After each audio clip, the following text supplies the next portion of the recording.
Hello, magandang araw po o magandang gabi saan man po kayong dako ng mundo naroon. Salamat po at kayo ay patuloy na nakikinig, sumusubaybay po sa ating pag-aaral ng salita ng Diyos. At tayo nga po ay muling dadako sa pag-aaral. Kanginang maga po ay ako ay nakinig ng konti sa social media at napakarami pong issue sa social media.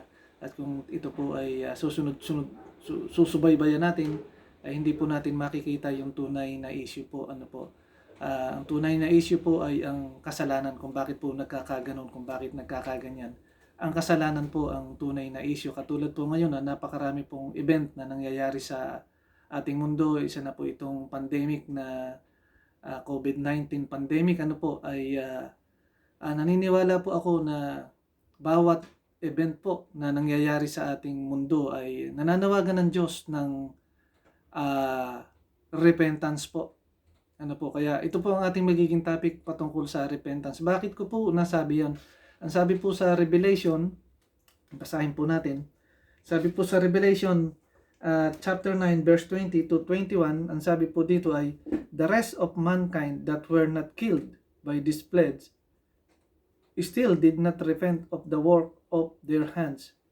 They did not stop worshiping demons and idols of gold, silver, bronze, stone, and woods, idols that cannot see or hear or walk, nor did they repent of their murders, their magic arts, their sexual immorality, or their thefts. Yun po, maliwanag po ang salita ng Panginoon na nagsasabi na kahit doon sa mga nangyaring event sa mundo ay hindi pa rin po tumalikod sa kasalanan ang maraming tao. Napakarami pong events na nangyari. Ito po ay sa kasalukuyan nating panahon ay ito po ay naranasan natin. At hindi lamang po ito. Marahil ay mas marami pa dahil ang Diyos ay nananawagan ng repentance po. Mahal po tayo ng Diyos at naniniwala po ako na ayaw po niya tayong mapahama. Kaya po, ang lahat pong ito ay warning at ang nais po ng Diyos ay mag-repent po ang tao. Sabi po dito sa Luke chapter 13 verse 1 to 5, kung babasahin po natin ito ay ang sabi po ng ating Panginoong Kristo dito ay, do you think that these Galileans were worse sinner than all the others Galilean because they suffered this way? I tell you, no, but unless you repent, you too will all perish. Or these 18 who died when the tower in Siloam fell on them, do you think they were more guilty than all others living in Jerusalem? I tell you no, but unless you repent, you too will all perish. Kung titingnan po natin na mabuti yung sinasabi ng Panginoong Kristo ay para bang sinasabi natin na mas mabuti naman ako kaysa sa tao na yon, o mas mabuti naman ako kaysa dun sa mga namatay na yun, kaya sila'y nagsasuffer ng ganun. Pero sabi po ng Panginoon Kristo, maliban na tayo ay mag-repent, ay ganun din po ang mangyayari. Magpe-peres din po tayo. Kaya ang Diyos ay nananawagan sa atin bilang kanyang mga minamahal na nilikha na mag-repent po. At ito ang kanyang panawagan sa atin. Naniniwala po ako na sa panahon natin ngayon, mas marami po ang nag-share ng repentance po sa ating, kahit po dyan sa saan po tayo dumako, mga simbahan, sa mga online, makikita po natin ang panawagan ng Diyos na mayroon po mga tao, hindi po natin sabi kung anong edad nila magbuhat sa pagkabata. Makita po natin may mga bata nagsasabi po ng repentance diyan po sa online. May matatanda, may mga pastor, lahat po ay nananawagan ng repentance. Mga sinugo po ng Panginoon yan, na yan po ay isang halimbawa ng pagtawag ng Panginoon sa mga tao na mag-repent po sa ating mga kasalanan. Kaya ito po ang ating pag-aaralan. Sa Biblia po ay marami tayong makikita na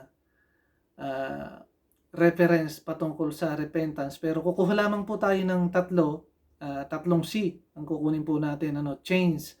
Ibig pong sabihin doon ay mag-change po tayo. Kumuha po tayo ng tatlong C at ito ay ating pag-aralan. Ang una pong C ay change of mind. Ano po? Sabi po dito sa Matthew 21, chapter 21, verse 29, 28 to 29, what do you think? There was a man who had 2 sons. He went to the first and said, "Son, go and work today in the vineyard." Ang sagot po ng anak ay, "I will not," he answered. But later, he changed his mind and went. Ano po? Mayroon pong isang magulang na inutusan po niya yung una niyang anak na sabi niya, magtrabaho ka doon sa ubasan. At sumagot yung kanyang anak, marahil ito ay padabog pa. At sabi niya, hindi, ayokong magtrabaho. Kaya para pong ganon, kinukwento ko lang po, pero yun po yung pagkakasabi sa Bible. Ano? Sabi po doon ay, no, I don't want to work. Sabi po niya doon sa salita niya. Pero ang sabi po dito ay, later, he changed his mind and went. Ano po? Nagkaroon po ng pagbabago sa kanyang isip at sumunod po siya sa kanyang magulang. Nagkaroon po siya ng change mind at naniniwala po ako, pagka po nagkaroon ng change mind ay nagkakaroon din po ng change ng character at attitude po. Magbuhat doon sa masuwayin, siya ay nagiging masunurin. Ito po yung change mind, ano po, na ayaw mong sumunod, pero nagkaroon ka ng pagbabago sa isip mo, at ikaw ay natutong sumunod dahil nakita mo yung mali at tama, nakita mo yung right and wrong dun sa ginawa mong pagsagot sa magulang. Ang pagsagot lamang po sa magulang ng padabog ay hindi po tama, at makikita po natin dito na nag-change siya ng mind. At yun po ang unang C natin, ano, change mind sa ating pong aralin na repentance. At ang pangalawa pong C ay change of direction. Change of direction. At ang ating pong reference ay makikita natin sa Luke chapter 15, 18 to 20. Ang sabi po dito, I will set out and go back to my father and say to him, Father, I have sinned against heaven and against you. I am no longer worthy to be called your son. Make me like one of your hired men. So he got up and went to his father. But while he was still a long way off, his father saw him and was filled with compassion for him. He ran to his son, threw his arms around him and kissed him. Ito po yung kwento ng prodigal son, ano po, na ang pinili po niya ay na direksyon ng buhay niya ay sinarili niya po. Siya po yung nagsarili. Kinuha po niya yung kanyang mana at sinabi niya sa magulang na ito yung gusto kong maging direksyon ng aking buhay, at nagkaroon po siya doon ng suffering, nagkaroon po siya ng paghihirap, naranasan po niya na nahirapan sa kanyang pamumuhay na makasalanan ay yun po ang naging bunga ng buhay niya, na direksyon ng buhay niya na kanyang pinili.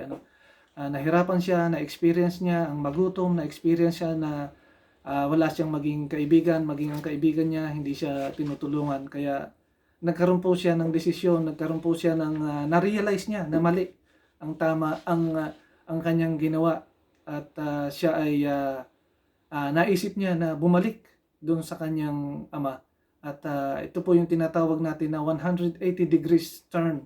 Ito po yung direction natin. Kung dito po tayo nakaharap, ay 180 degrees po na doon na po tayo haharap. Yun po yung direction na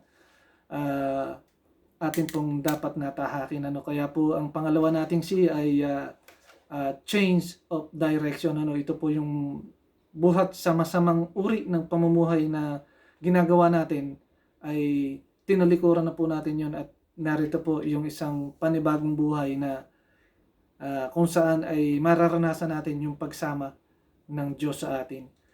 Yun po ang ating pangalawang C.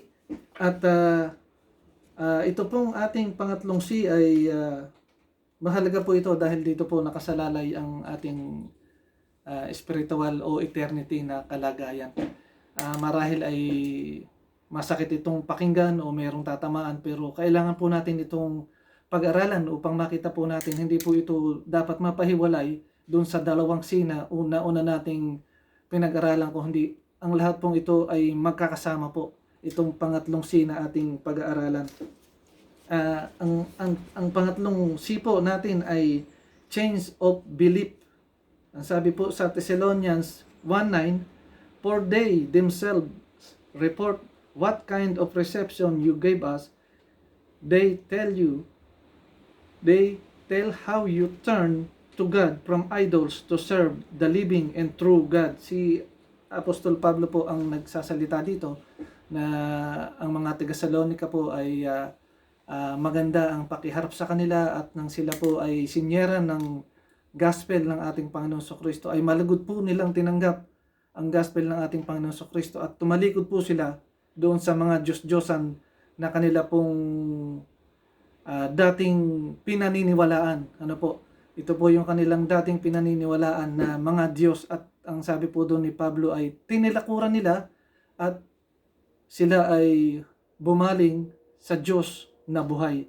Ang ating pong Panginoong Kristo ang Diyos na buhay. Ano po? At ano po ba yung Diyos-Diyosan? Ang Diyos-Diyosan po ay ito po yung mga larawan o mga ribulto na ginawa ng tao. Ito po ay may mata, may ilong, may bibig, may pangalan ng tao. Ito ay kung minsan ay ipinaparada pa ng tao. Ito po yung mga patay na Diyos na tinatawag. Ano po, ito po yung mga Diyos na walang buhay, may mata, hindi nakakakita, may ilong, hindi humihinga, may bibig, hindi nakapagsasalita, may tenga, hindi nakaririnig. Ito po yung mga Diyos-Diyosan. Hanggang ngayon po ay marami pong Diyos-Diyosan sa ating panahon at pinagsisilbihan pa ng tao. Pero ang sabi po ni Pablo ay tinalikuran nyo yan at kayo'y naglingkod sa buhay na Diyos. Ano po? Yun nga po yung sinasabi ni Pablo na tumalikod sila sa Diyos. Ito po yung ating pangatlong C na change of belief. Ano po? Na tayo po ay masakit man pong pakinggan ay ito po ang totoo. Dahil kung hindi po natin ito pag-aaralan, yung pong dalawang nauna nating C ay mababaliwala po. Ito po ang pinakamahalaga sa tatlo. Yung ating pong matuklasan ng ating pong Diyos ay buhay. Ano po? Sa Book of Acts po, sabi po ni Pablo dito ay ang kausap po niya dito si Haring Agripa na sinabihan siya ng Panginoon na sabi po dito, to open their eyes and turn from darkness to light and from the power of Satan to God, so that may receive forgiveness of sin and place among those who are sanctified by faith in me. Ano po? Ito po yung pagtalikod sa patay na Diyos patungo sa buhay na Diyos. Ano? O yung pagtalikod sa darkness at pagpunta sa light. Ito po yung sa kaharian ng ating Panginoon, at sabi po doon ay yung ito yung pagtalikod sa power of Satan patungo sa Diyos na buhay. Ano po? Ito po yung sinasabi dito ni Apostol Pablo na yung pong faith natin ay mapunta sa Diyos na buhay, sa ating pong Panginoong Jesucristo.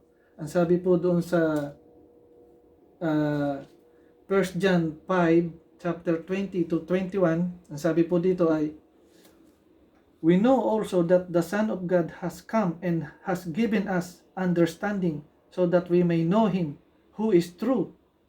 And we are in Him who is true, even His Son, Jesus Christ. He is the true God and eternal life. Dear children, keep yourselves from idols. Sino po ang Diyos na buhay? Ang ating pong Panginoon Jesucristo. Siya po yung nagbuhay sa atin ng buhay. Siya po yung Diyos na nagkatawang tao. Ang salita ng Diyos, nagkatawang tao. Siya po ay namatay, ngunit pagkaroon 3 araw ay siya ay nabuhay na mag-uli. Kaya ang ating pong Diyos ay buhay. Hindi po siya patay. Ang ating pong Panginoong Jesucristo ay buhay. Kaya po, ang sabi po ni Apostol Pablo, tumalikod sa mga Diyos-Diyosan at tumungo sa Diyos na buhay. Ito po ang pangatlong C natin ng repentance, at ang ating pong titingnan, ito pong araling repentance ay makikita po natin sa ating conclusion na ito po ay turning from sin and turning unto God. Ito po yung dalawang action na kailangan po natin gawin. Tumalikod sa kasalanan at mag-turn tayo unto God, sa Diyos po na buhay. At ito po ang ating aralin, ang ating pag-aaral, ang repentance, ay naniniwala po ako na may matututunan po tayo. Bagamat masakit pakinggan, yung huli ay dalangin ko na ang Diyos ay magbukas ng puso at isipan natin upang mas makilala natin ang Diyos. Ayaw niya tayong mapahamak, mahal niya tayo, at ibinigay niya ang kanyang bugtong na anak na ating Panginoon Kristo na matay doon sa krus ng Kalbaryo para sa ating mga kasalanan. At kung tayo po ay tatalikod sa mga kasalanan, haharap po tayo sa Panginoon, ay malugod niya po tayong tatanggapin. Kaya sa isang maigsing ating pong pag-aaral ay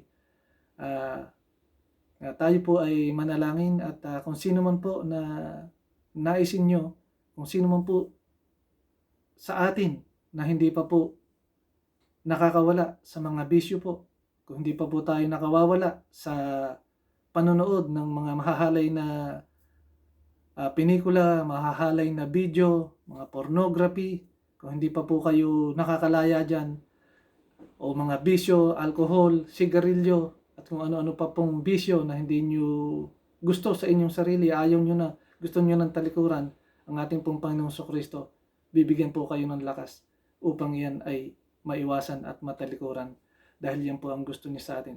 Tumalikod sa kasalanan, humarap sa Diyos, dahil ang Diyos ay buhay.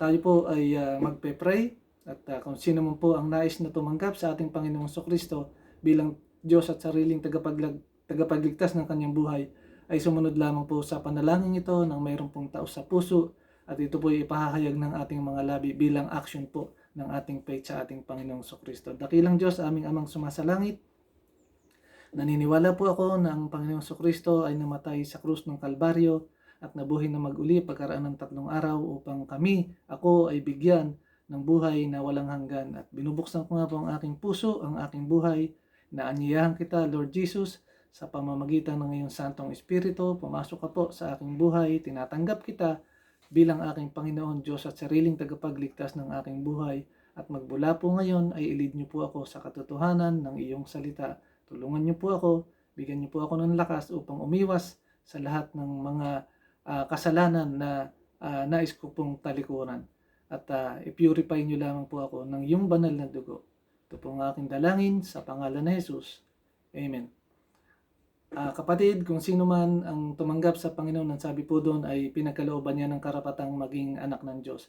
Bilang mga anak ng Diyos sa panahon ngayon, tayo po ay hindi po tayo kayang i-touch ng ating kaaway. Hindi po tayo mananatili dun sa kasalanan dahil naroon po yung Holy Spirit sa atin na nagbibigay sa atin ng lakas ng pagkaunawa upang kung paano po tayo tatalikod sa kasalanan at tayo makapagbigay ng glory sa ating Ama sa langit. At yun po ang ating naisin ng Panginoon para sa kanyang mga anak na makalaya sa gapos ng kasalanan, sa gapos ng kaaway. Tayo mapunta doon sa Kingdom of Light. Magbuhat po dito sa Kingdom of Darkness, ay nilipat po tayo sa Kingdom of Light. Kung wala sa ating pong Panginoon Kristo. Kaya maraming salamat kapatid, at kung saan ka man naroon, pagpalain ka ng Panginoon, at magpatuloy tayo sa pag-aaral ng salita ng Diyos. Magbuklat ka ng Bible at alamin mo ang salita ng Diyos. Umunlad ka sa pananampalataya sa pangalan ni Jesus. Kaya God bless you all. Saan mo po kayo naroon.